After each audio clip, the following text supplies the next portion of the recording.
সুখে শান্তিতে রয়েছে তো? হে মহারাজ, আপনার মতো ধর্মপরায়ণ রাজার রাজ্যে প্রজারা কি কখনো দুঃখে থাকতে পারে মহারাজ? তারা তো সকলে জন্মাষ্টমী, রাধাষ্টমী এবং কি বিভিন্ন অনুষ্ঠানে তারা সবাই অংশগ্রহণ করে অনেক সুখে আছে মহারাজ। আমি জেনে খুব খুশি হলাম। তবে মহামন্ত্রী, বিগত কিছু কাল যাবৎ আমার হৃদয়ে এক অজানা অশান্তি বিরাজ করছে। তুমি আমার রাজ্যের সবাই কাজ করতে আমার সবাই আমন্ত্রণ জানাও এবং আমার হৃদয়ের এই অশান্তি নিরসনের একটা উপায় বের করো। ঠিক আছে মহারাজ।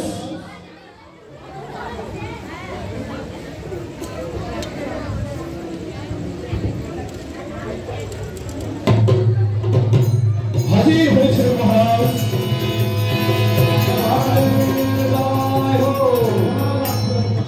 ধন্যবাদ মহারাজ, আপনি আমাকে স্মরণ করেছেন মহারাজ।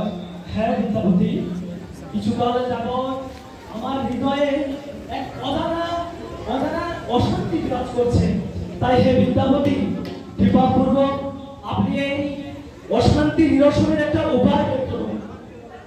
মহারাজ, আপনার মনে যে অশান্তি বিরাজ করছে এ বড় এক অসুখ মহারাজ। এ থেকে পরিত্রাণ পাওয়ার জন্য তবে একটি উপায় আছে, তবে সেটি হচ্ছে নীলগিরি পর্বতে নীল মাধব নামে স্বয়ং ভগবান সেখানে পূজিত হচ্ছে।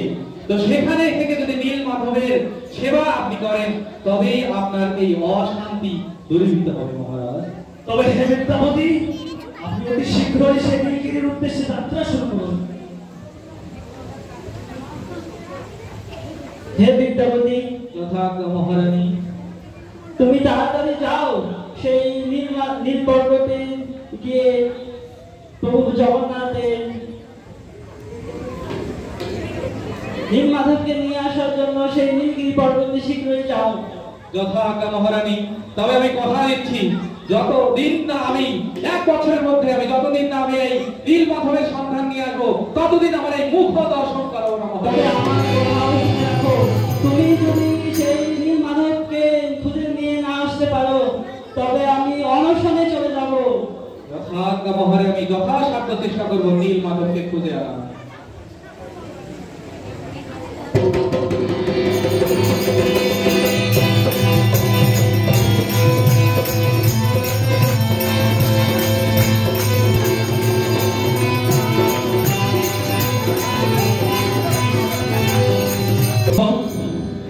না জানি তুমি কোথায় লুকিয়ে আছো, এতদিনও তুমি আমার দেখা দাও না।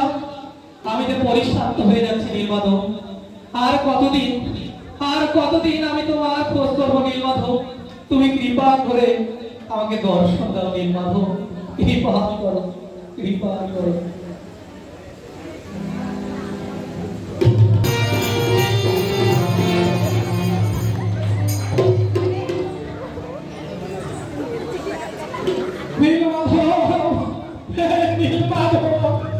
আমি পারছি না, ক্ষুধার যন্ত্রণা সহ্য করতে পারছি না। কবে সেই দেখা পাবো নীলমাধব? আমি গহীন জঙ্গলে কোথায় এসেছি জানি না, রাস্তাঘাট কোথায় আমি খুঁজবো হে নীলমাধব? হয়তো কে জানে এক দূরে দেখা যাচ্ছে, কে জানি দেখা যাচ্ছে এক দূরে গহীন জঙ্গলে। কে হে তুমি?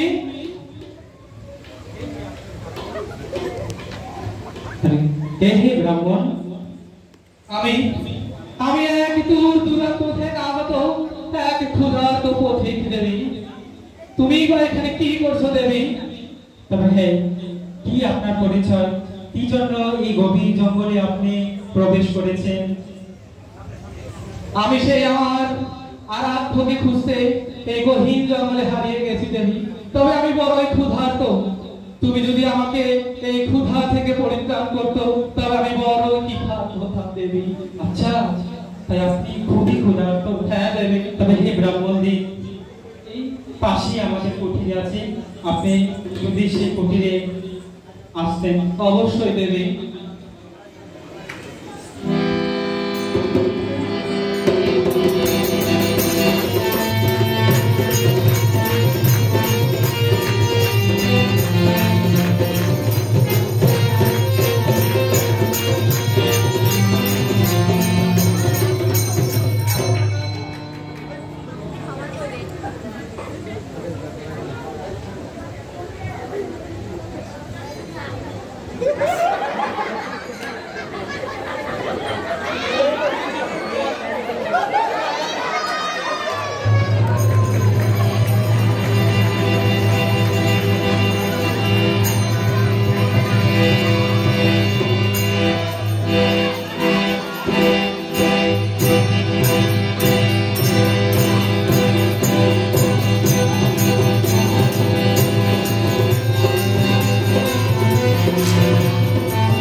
বড়ই তৃপ্ত হলাম।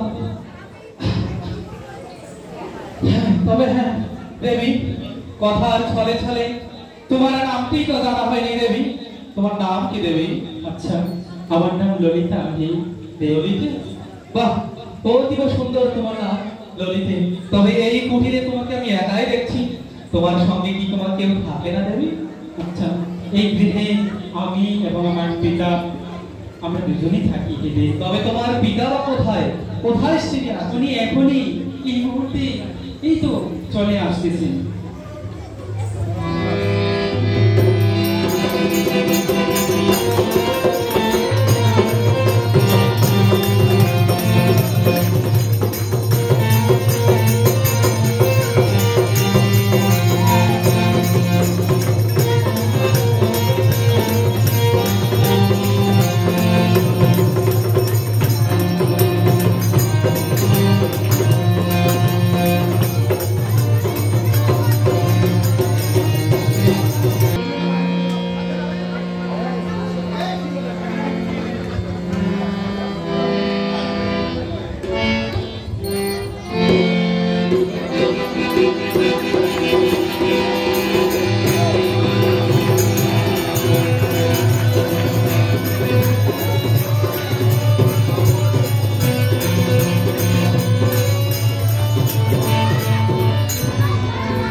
এ আমার পরম সৌভাগ্য, আমি সবর কুলে রাজা বিশ্বাবসু। আমি সবর কুলে জন্মগ্রহণ করেও স্বয়ং সাক্ষাৎ বিগ্রহ নীলমাধবের সেবা করার সুযোগ পেয়েছি। ওম নমঃ।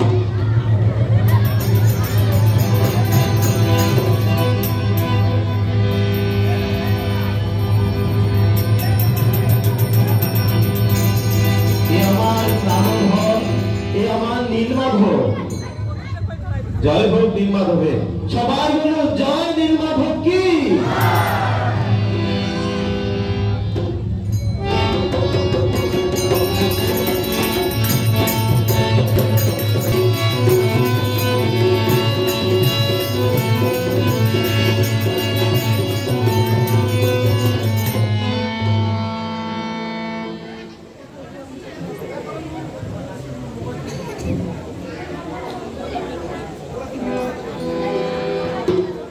মা ললিতে, মা ললিতে।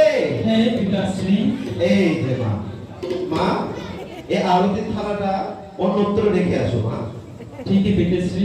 তবে পিতাশ্রী, বলো। আজ আসাম আমাদের গৃহে একটি অতিথি এসেছে পিতাশ্রী। অতিথি এসেছে? এই গহীন অরণ্যে অতিথি এসেছে? কে সেই অতিথি? তবে সে অনেক দূর থেকে এসেছে, তাকে দেখে বোঝা যাচ্ছে সে অত্যন্ত ক্লান্ত। এই মেয়েদের এই একটা দোষ, যাকে তাকে বিশ্বাস করে ঘরের মধ্যে নিয়ে চলে আসে। ডাকো দেখি তোমার সেই অতিথিকে।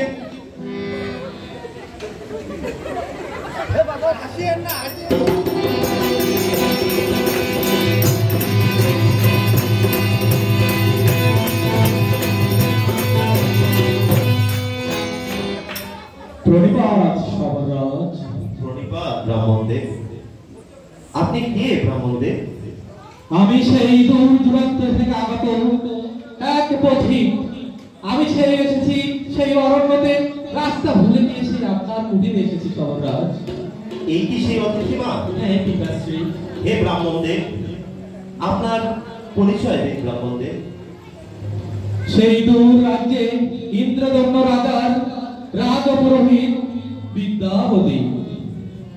সেই ইন্দ্রদম্ন রাজার রাজপুরোহিত? ঠিকই হয়েছে। এই আমার পরম সৌভাগ্য ব্রাহ্মণদেব যে আপনি আমার মতো নিজ কুল প্রাপ্ত শবনের ঘরে এসেছেন। আপনি যতদিন খুশি এই গৃহে থাকতে পারেন। অসংখ্য ধন্যবাদ সবরাজ। কিন্তু ব্রাহ্মণদেব, এই গৃহের আশেপাশে আপনি ভ্রমণ করতে পারবেন না। যথা আজ্ঞা সবরাজ।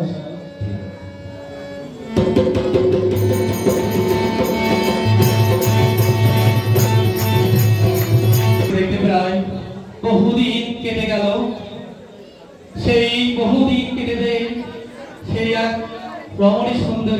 এই ললিতে থেকে থেকে দেখতে দেখতে প্রায় অনেক দিন হয়ে গেল, তবে একটি কথা আমার হৃদয়ে জেগেছে। তো আমি কি সেই কথা তোমাকে বলতে পারি? হ্যাঁ, বলে দে, সে কি কথা? তবে ললিতে, তোমার যে সৌন্দর্য, তোমার যে রূপ, আমি মোহিত হয়ে গেছি ললিতে।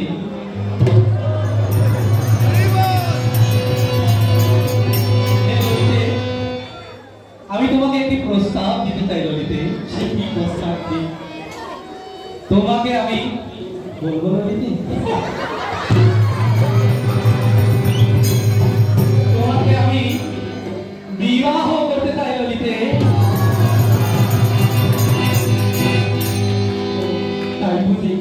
তবে হ্যাঁ দেব, আমি আমার পিতার আজ্ঞা ছাড়া আমি যে আপনাকে বিবাহ করতে পারি না।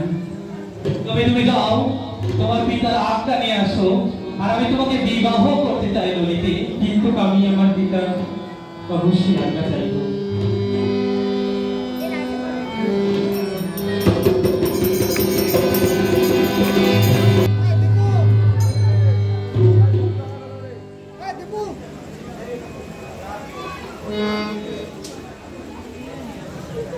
জয় নীলমাধবের জয়।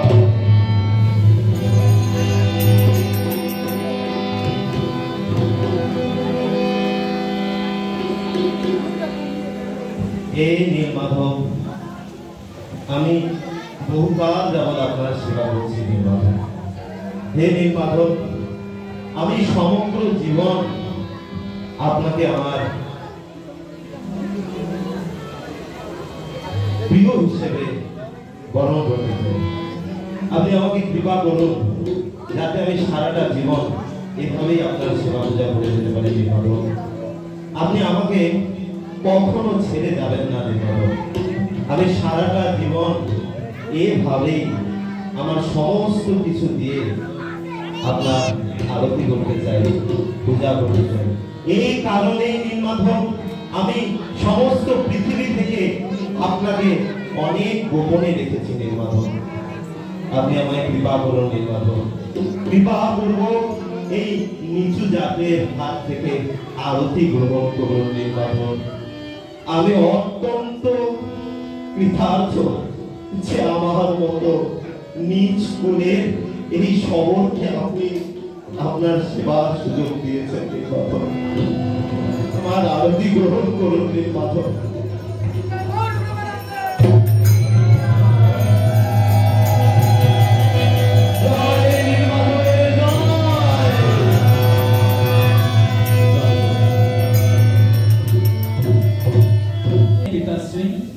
মা, এই যে নাও পূজার সামগ্রী, এটা অন্যত্র রেখে আসো মা। কি ব্যাপার মা, আজ তোমাকে এত খুশি খুশি লাগছে কেন? বলো মা। আমি আপনাকে একটা কথা জানাতে চাই। কি কথা মা? আমাদের গৃহে যে অতিথি এসেছে, সে আমাকে বিবাহের প্রস্তাব দিয়েছে। কি বলছো তুমি? সেই ব্রাহ্মণ তোমাকে বিবাহের প্রস্তাব দিয়েছে? এই পিতাশ্রী, সে তো অনেক উচ্চ কুলোদ্ভূত ব্রাহ্মণ। মাতা, মা শোনো মা, তুমি কি জানো না যে আমাদের পরিবেশ এই ব্রাহ্মণ এবং নিচু জাতের বিবাহকে মেনে নেবে না? জানি না পিতাশ্রী, তবে আপনি যেটা ভালো মনে করেন পিতাশ্রী। তুমি মন খারাপ করছো মা? ঠিক আছে, তবে আমি সেই ব্রাহ্মণের সাথে কথা বলবো। তারপর সেই ব্রাহ্মণকে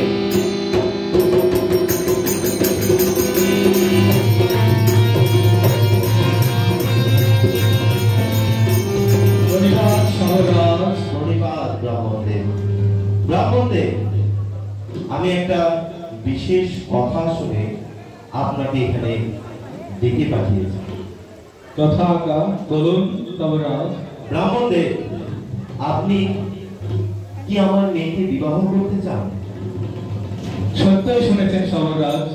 হ্যাঁ, আমি আপনার কন্যা ললিতাকে বিবাহ করতে চাই।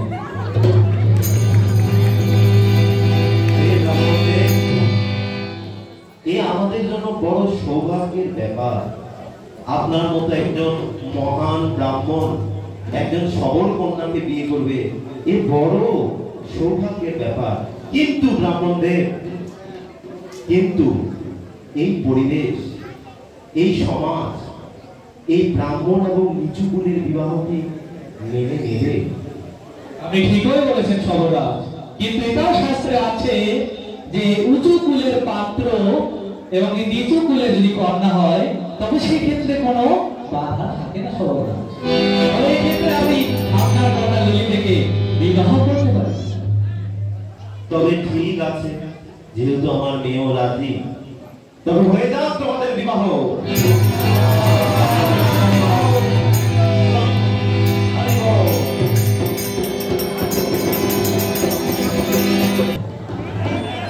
আরে আজকে সমাজের কন্যার বিবাহ হবে, আপনি কেউ যাবেন না? কিন্তু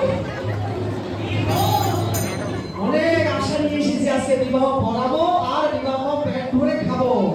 হে সর্বরাজ, জয় হোক ব্রাহ্মণদের, জয় হোক, জয় হোক ব্রাহ্মণদের, জয় হোক, জয় হোক ব্রাহ্মণদের। জয় হোক, জয় হোক, জয় হোক।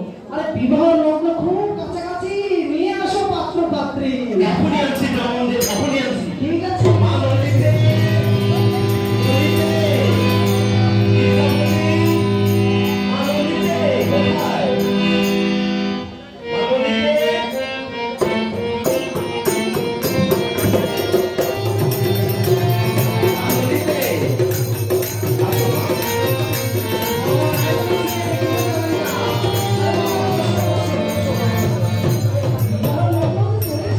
আমি কি জামাই জামাই জামাটা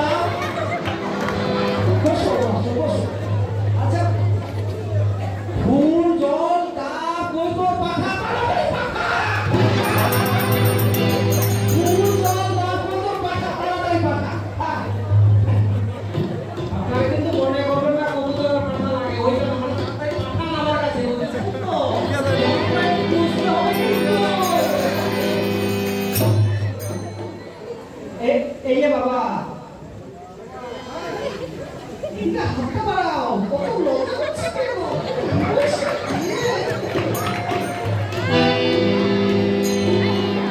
ও, একে, গন্ধে, পুষ্পে, নমঃ নমঃ। আষাঢ় মাসে শুক্ল পক্ষে কৃষ্ণ তৃতীয়ায়, জয় জয় জগন্নাথায় নমঃ। তোমরা সবার উদ্দেশ্যে নাকি? ও, সবাই বলো, একে, গন্ধে, পুষ্প, নমঃ নমঃ।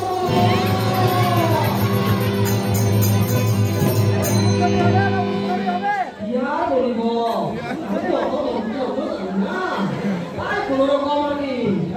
সবাই আরেকবার, ও, একে, গন্ধে, পুষ্পে, ও, নমঃ নমঃ। তো ঠিক আছে, বিবাহ হয়ে গেল, এখন আমাদের খাওয়া দাওয়া করবো। খাওয়া, হ্যাঁ, এবার আমাদের দান দক্ষিণা দেন আর কি, ব্রাহ্মণের যা লাগে আর কি। দান কি দিল? সবার উদ্দেশ্যে প্রণাম দাও, সবার উদ্দেশ্যে প্রণাম দাও। ও,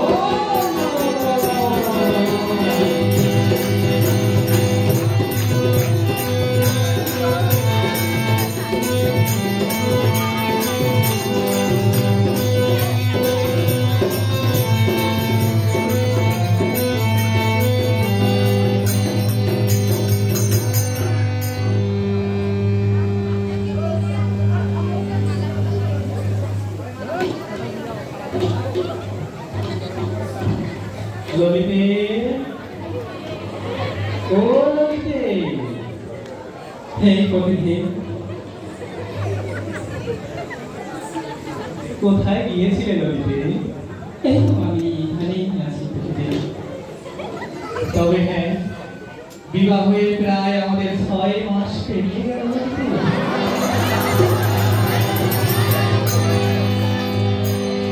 তো ললিতে, আমার মনে এক প্রশ্নের উদয় হয়েছে ললিতে। তুমি কি আমাকে সত্যি ভালোবাসো ললিতে? হে প্রিয়, কেন ছেলে এই কথা বলছেন প্রিয়? না না না, কেন জানি মনে হচ্ছে তুমি আমায় কম কম ভালোবাসো।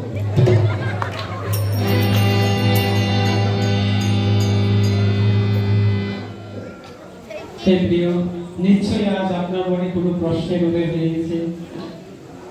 হ্যাঁ ললিতে, আমার মনে এক প্রশ্নের উদয় হয়েছে। সেটি হচ্ছে প্রতিনিয়ত আমি দেখেছি তোমার পিতা আমাকে তোমাদের কুটিরে রেখেছে, জায়গা দিয়েছে, প্রতিনিয়ত তুমি আমার সেবা করছো, কিন্তু তবুও তার মাঝে এমন জানি মনে হচ্ছে তুমি আমাকে কিছু আড়াল করে রেখেছো ললিতে।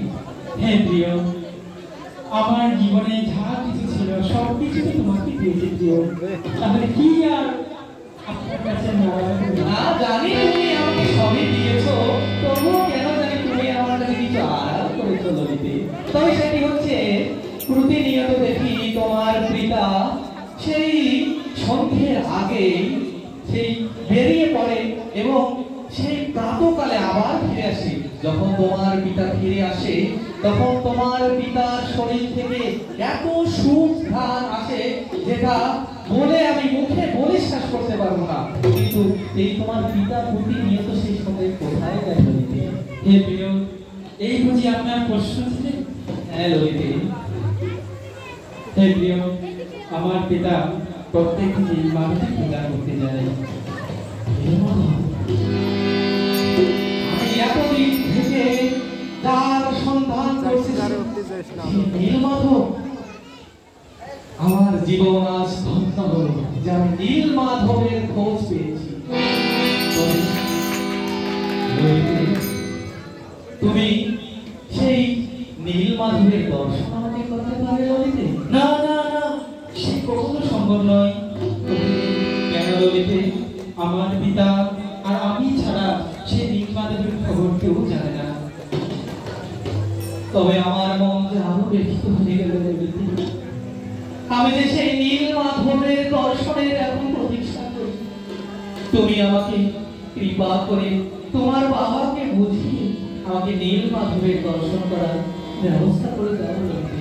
হে প্রভুদেব, তবে আপনি যে প্রস্তাব আমাকে দিয়েছেন সেটা কখনো সম্ভব না। আমার বাবা কখনো মেনে নিতে না। হ্যাঁ আমি আগেই বলেছি ললিতে, তুমি আমাকে এখন আগের মতো ভালোবাসো না। যে তুমি আমার মনের কষ্টটা বুঝতেই পারছো না ললিতে। হে প্রভুদেব, আপনি এরকম বলেন না প্রভুদেব। তুমি যদি আমাকে সেই নীলমাধবের দর্শন করার ব্যবস্থা করে না দাও, আমি আজ থেকে জল আর অন্ন গ্রহণই করবো না। হে প্রভুদেব, আপনি এরকম প্রতিজ্ঞা করবেন না। তবে আমি আমার পিতাকে অবশ্যই সেই প্রস্তাব প্রদান করব। হ্যাঁ যাও ললিতে, তুমি অতি শীঘ্র সেই ব্যবস্থা করো।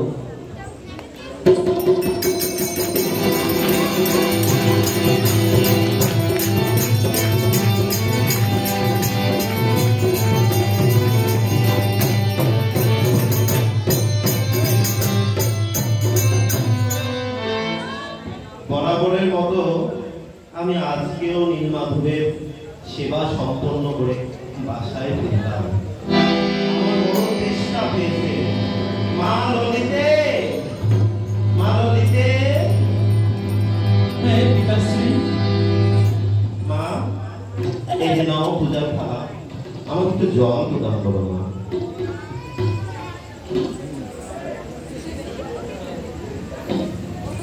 তবে পিতাশ্রী, বলো মা। আমার একটি প্রশ্ন আছে পিতাশ্রী। কি প্রশ্ন মা?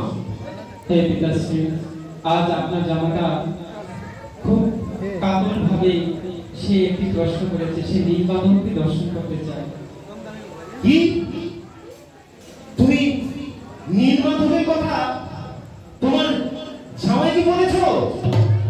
পিতাশ্রী, সে খুব উদার মনে, তাকে যদি আমি না বলি তাহলে সে আত্মহত্যা করবে পিতাশ্রী। তবুও তুমি কেন বললে মা এই নীলমাধবের কথা?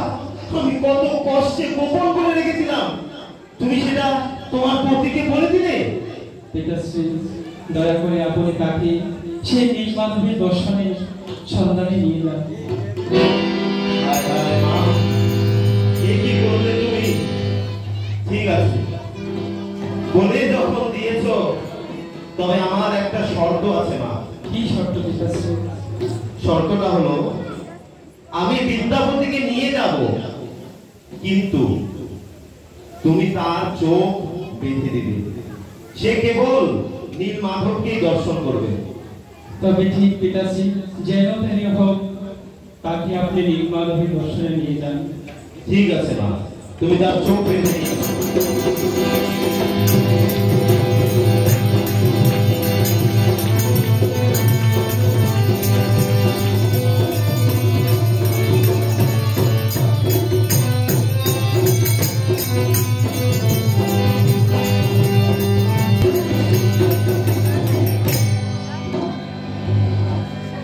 নিন পিতাশ্রী। এনেছো বিদ্যাপতি, তুমি আমাকে ধরে থাকবে, আমি তোমাকে নীল মাধবের কাছে নিয়ে যাব। চলো।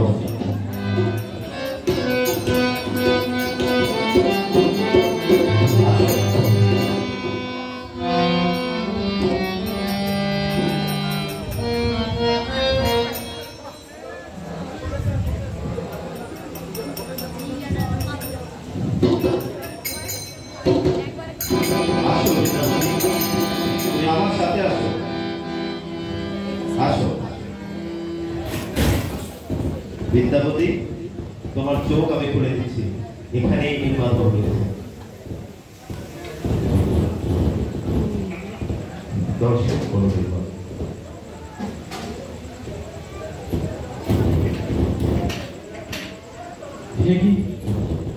দেখি দর্শন করছি আমি।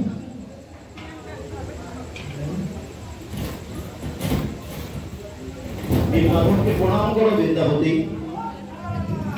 জয় নীল মাধব।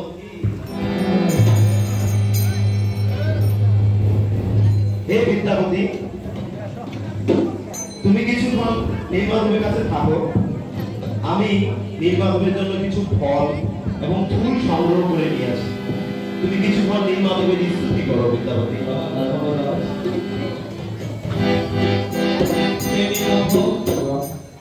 তোমার দর্শন পেয়ে আমার জীবন ধন্য হয়ে গেছে নীলমাধব। সেই সরোবরে কাক পড়ল, কাক পড়ে চতুর্ভুজ নারায়ণ রূপে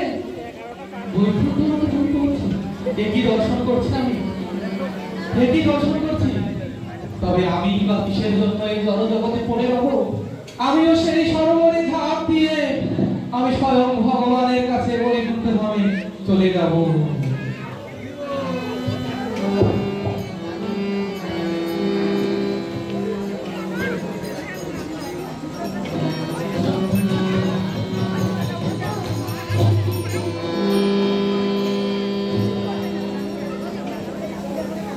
হে বিদ্যাপতি, তুমি কি ভুলে গেছো তোমার মালিক সেই ইন্দ্রদম রাজার কথা? তুমি এত স্বার্থপরের মতো নিজের স্বার্থ সিদ্ধি হাসিল করেছো। তোমার কথার মাঝে তুমি নীল মাধবকে সেই শ্রীক্ষেত্রে গিয়ে প্রতিষ্ঠিত করবে, সমস্ত রাজা প্রজা সবাইকে সুখে শান্তিতে বসবাস করার অঙ্গীকারবদ্ধ করেছো। তাহলে তুমি কিসের লাগে নিজের স্বার্থ সিদ্ধির জন্য অর্ধেক ভাগ দিতে চেয়েছো? তোমার কার্য এখনো সমাপ্ত হয়নি। আমি এখন অন্তর্ধান হয়ে যাচ্ছি।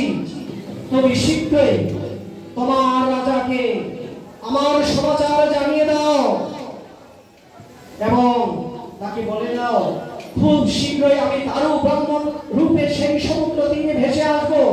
সেই রাজা নিজে এবং তার সমস্ত সেনাপতি এবং তুমি নিজে এবং সবরাজা সবাই মিলে সেই কাজ নিয়ে এসে আমার বিগ্রহ প্রতিষ্ঠিত করবে তোমাদের শ্রীক্ষেত্রে।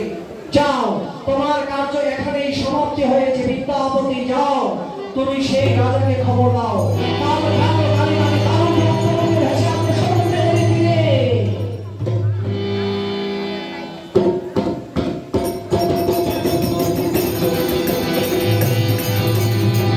বিদ্যাপতি, নীল মাধব কোথায়? নীল মাধবকে তো দেখছি না। নীল মাধব কোথায় গেল বিদ্যাপতি? আমি তো জানি না সবরাজ। জানো না মানে? নীল মাধব কোথায় গেল? এই বিদ্যাপতি, তুমি বলো নীল মাধব কোথায়? বলো। জানি না সবরাজ। জানো না তুমি নীল মাধবকে চুরি করেছো? বিদ্যাপতি, বলো বলো নীল মাধব কোথায়? বলো।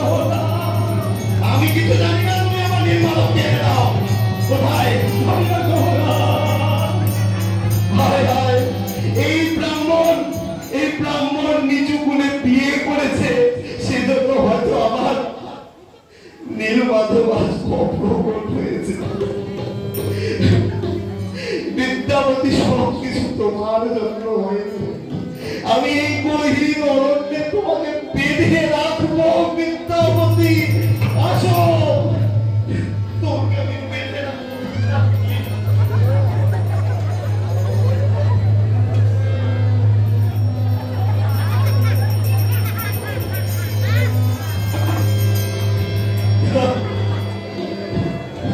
আমার কি হলো নীলমাধব?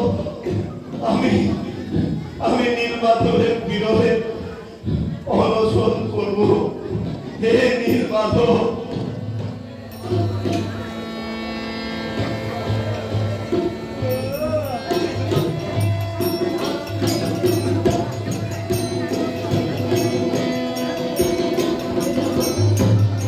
হে সমররাজ, হে সমররাজ, আমি তোমার নীলমাধব বলছি, তুমি কোনো শোক প্রকাশ করো না, দুঃখ করো না। এটি আমারই ইচ্ছে। আমি এখন সেই রাজা ইন্দ্রদম্নর রাজ্যে গিয়ে তার হাতে সেবা পূজা গ্রহণ করব। এতদিন ধরে তোমার আমি সেবা পূজা গ্রহণ করেছি, আমি অনেক বড় আনন্দ লাভ করেছি। তাই তুমি কোনো দুঃখ করো না, শোক করো না, এটি সব আমারই পরিকল্পনা। হে সরনাথ, তুমি সেই বিদ্যাপতির বাঁধন খুলে দাও এবং তুমি শান্তিতে বসবাস করো। হে আমার পরম ভক্ত সরনাথ, যাও যাও, তুমি বিদ্যাপতির বাঁধন খুলে দাও। নীলমাধব, তুমি আমায় স্বপ্নাদেশ করলে, কিন্তু কেন আমায় ছেড়ে চলে গেলে নীলমাধব? নীলমাধব, বিদ্যাপতি,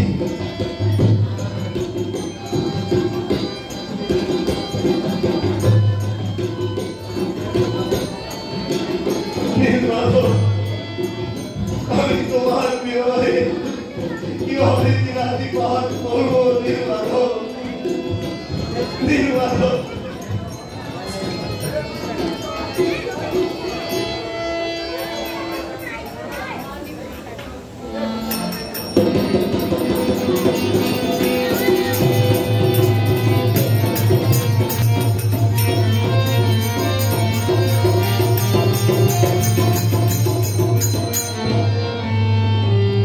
হে নীলমাধব, সেই বিদ্যাপতি কবে গেছি নীলমাধবের উদ্দেশ্যে? হে নীলমাধব, সে কি তোমার কাছে কখনো যেতে পেরেছে? সে কবে আসবে সেই বিদ্যাপতি? হে নীলমাধব, তোমার বিরহে আমি দিন দিন কাতর হয়ে যাচ্ছি। কবে আসবে সেই বিদ্যাপতি এবং কবে তোমার দর্শন, কবে তোমার পূজা করতে পারবো? নীলমাধব, কৃপা করো, দয়া করো আমাকে।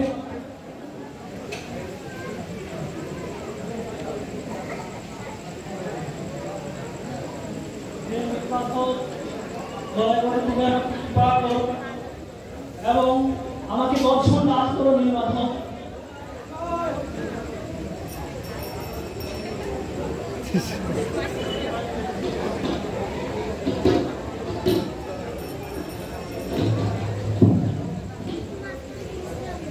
হ্যালো,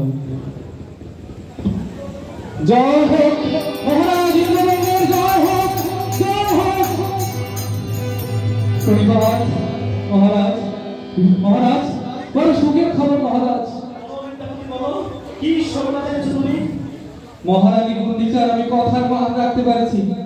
আমি নীলমাধবের স্বপ্নাদেশ এবং নীলমাধব দৈববাণী করেছেন যে তিনি অতি শীঘ্রই আমাদের সমুদ্র পারে দারুণ রম্য হিসেবে ভেসে আসবেন এবং সেই দারুণ রম্যকে আমাদেরকে উঠে নিয়ে বিগ্রহ প্রতিষ্ঠা করবেন মহারাজ। খুব আনন্দের সংবাদ বিদ্যাপতি। হ্যাঁ মহারাজ। তবে চলো, সবাই চলো, আমরা সেই দারু ব্রহ্মের উদ্দেশ্যে রান্না করি, সেই দারু ব্রহ্ম নিয়ে আসি। চলুন মহারাজ। জয় নীলমাধবের জয়।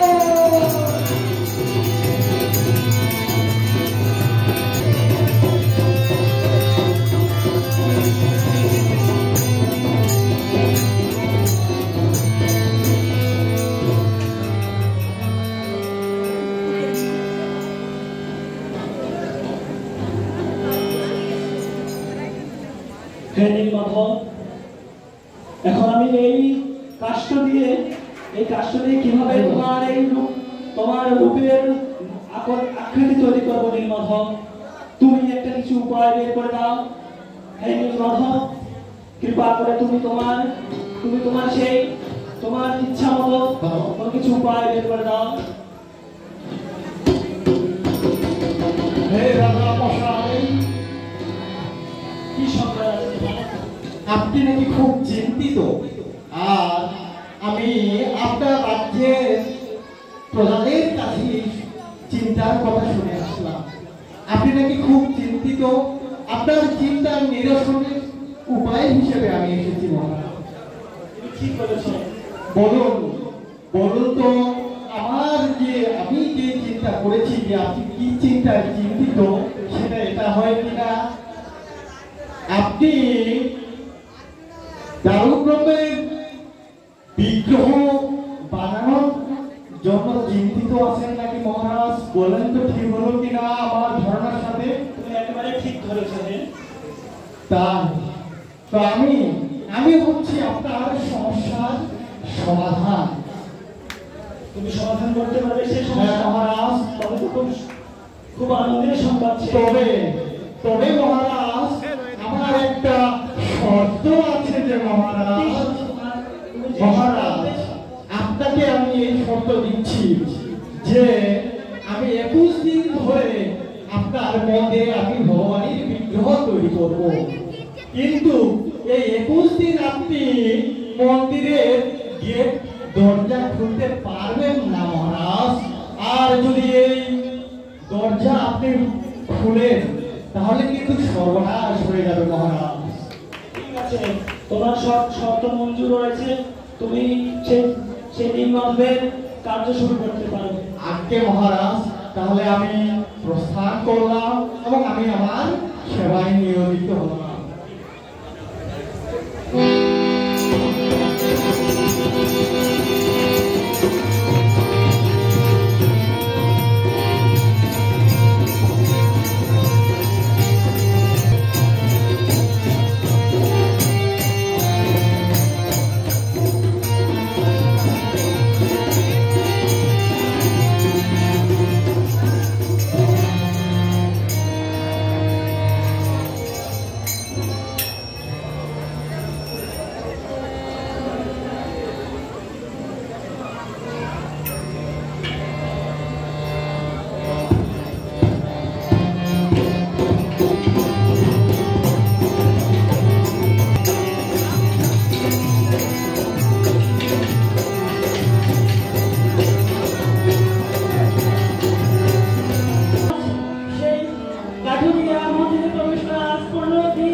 তিনি অত্যন্ত বৃদ্ধ।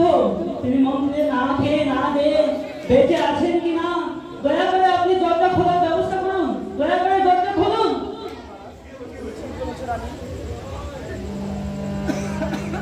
তুমি ঠিক বলেছো রানী, অবশ্যই আমি এই দরজা খোলার ব্যবস্থা করছি। হ্যাঁ মন্ত্রী, তুমি এই পর্দা বা গেট খোলার অতি শীঘ্রই ব্যবস্থা করো। যথাজ্ঞ মহারাজ।